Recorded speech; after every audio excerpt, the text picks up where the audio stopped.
they have this asset, I don't expect that momentum to stop. Shout out to my brother Jose for providing the coffee donation. Salute to you, man. Thank you guys for all that you do to support us. We're gonna have to close out the show with this last thing. We gotta grade this transaction. So if you guys want to just kind of, kind of populate that in your mind, let's go with the standard grading scale, A to F. Consider all elements of the deal, what it does for Verizon, and all those types of things. Do you guys want me to start because I've kind of been thinking about this, or do you want me to just start with you, Moose? Oh yeah, go ahead, Sneed. I want to hear this. Okay, all right. I'm gonna rate Verizon a B+ on this deal. I originally was gonna give them an A- until I saw the price they had to pay for this deal. And I also thought to myself the timing and how much debt Verizon already has. Outside of that, I think this deal is fantastic. They have themselves, I think, access to very, very high quality customers. They now have access to fiber in places they, in my opinion, were going to struggle to get it. Now they won't. So I think this enhances their wireless network. I think this increases the likelihood that they scale C-band even faster. And I think this also enhances their fixed wireless access potential, along with fiber to the premise and fiber for enterprise and fiber to business. It addresses so many things. The synergies in this deal and the locations in which they're now going to be playing and at the table. This is an A- deal for them, but because of what they had to pay for it, I'm going to give them a B+. Outside of that, I think the rest of it is fantastic. I think Moose is right. Somebody was going to get Frontier. Verizon made sure it was going to be them. So they paid a little bit more. And that's why I give them a B+.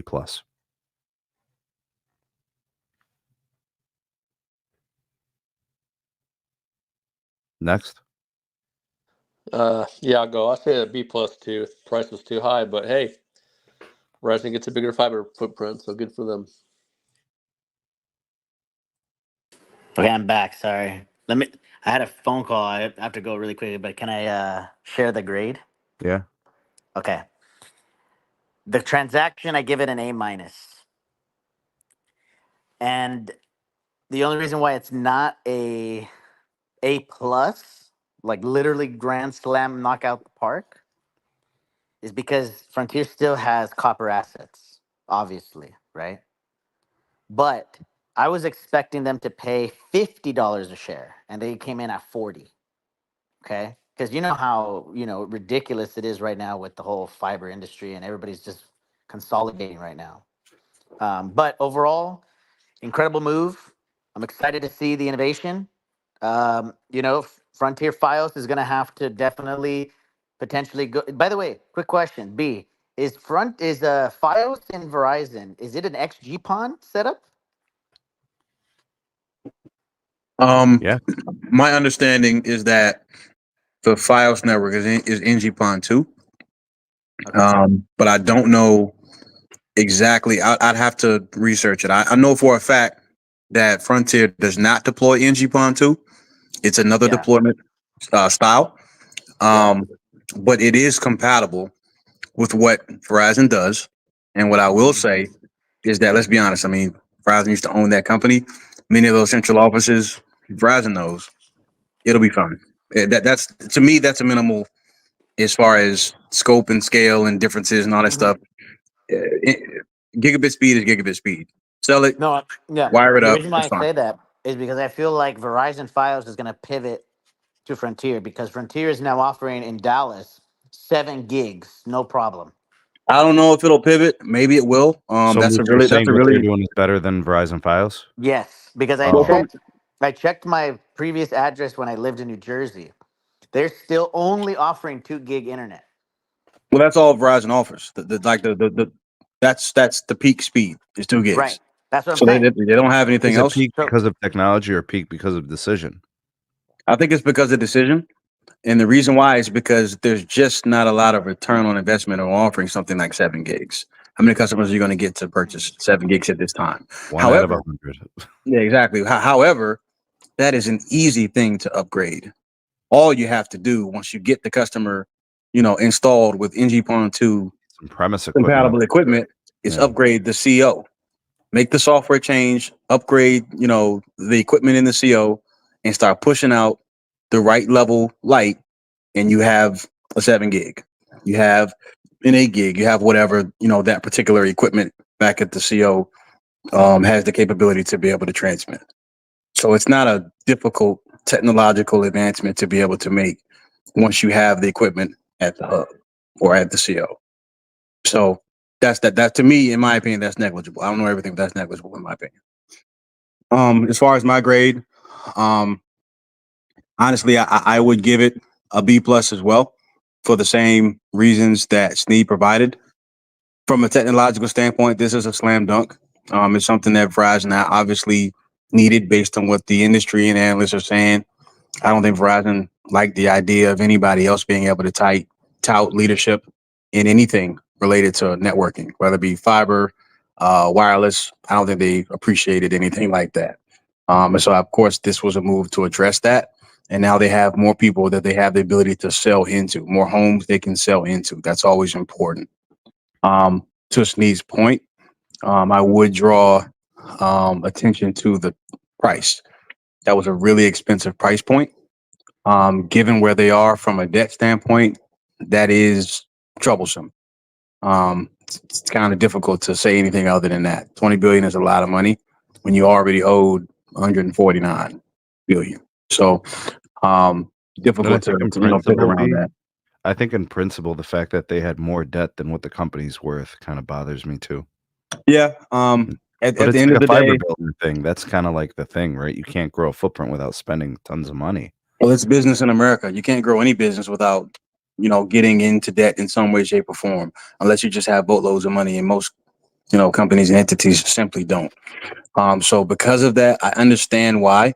According to what, Verizon touted, their leadership, they expect to be revenue accretive, EBITDA accretive very soon after this particular merger is approved by regulators, which is about a year and a half from now, not too long after it actually hits the books. So that's a good thing, and that'll help to kind of substantiate the move.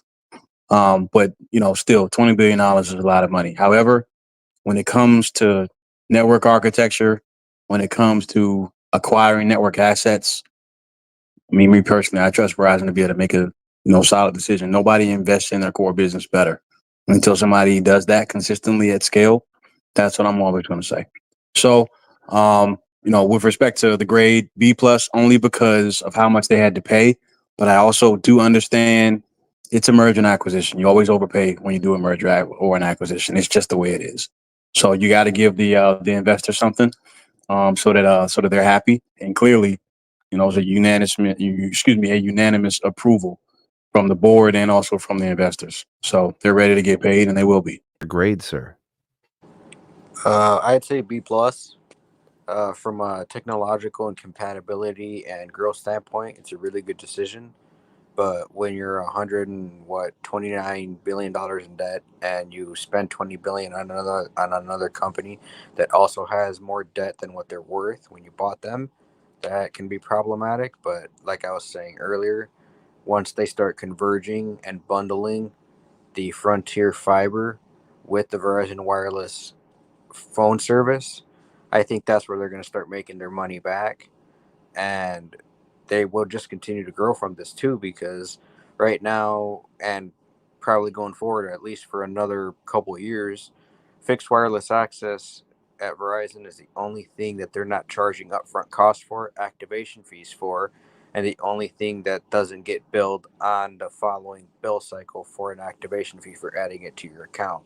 That's why they're going to continue to grow in that aspect. So from a growth standpoint, definitely an A, and I would have given it an A minus, like you said, Sneed.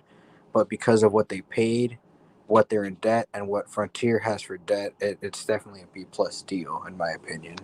Well, this deal could have been an A plus if 90% of the network was fiber, and they only had to pay 10 billion for it. But eye in the sky, how do you get that? That's like, I want my cake and I want to eat it too, and I want your cupcakes as well. SMT Nation, it is time for me to introduce to you Aura. Give you guys an incredible suite of cybersecurity protections to keep everything that you do online safe, keeping you safe from identity theft, scams, online threats, including protections for your entire family. They offer pretty much a worry-free trial period. Obviously, the pricing is very competitive, starting at $12 per month. They've got one simple and easy app for you to use. They've got incredible features, $1 million in coverage, 24/7 expert fraud support, transparent pricing, the money-back guarantee at 60 days with a free trial, no strings attached. So with the odds of falling victim to an online crime being 1 in 4, this would change everything. Really should check them out. The financial fraud protection is worth its weight in gold. Help keep your kids protected within boundaries that you set forth for them. Proven to be the fastest, most reliable fraud alert system. And it's as simple as choosing your plan, simply setting up how you're enrolled, and then getting notified for all the things that it's monitoring. Start your free trial now. Use our link. It's down in the description, and it's also here on the screen, aura.com/Sneed. You guys can click the URL. It's hyperlinked down in the description. And again, it's up here on the screen, aura.com/Sneed. Protect yourself from all the digital threats that's out there in the world.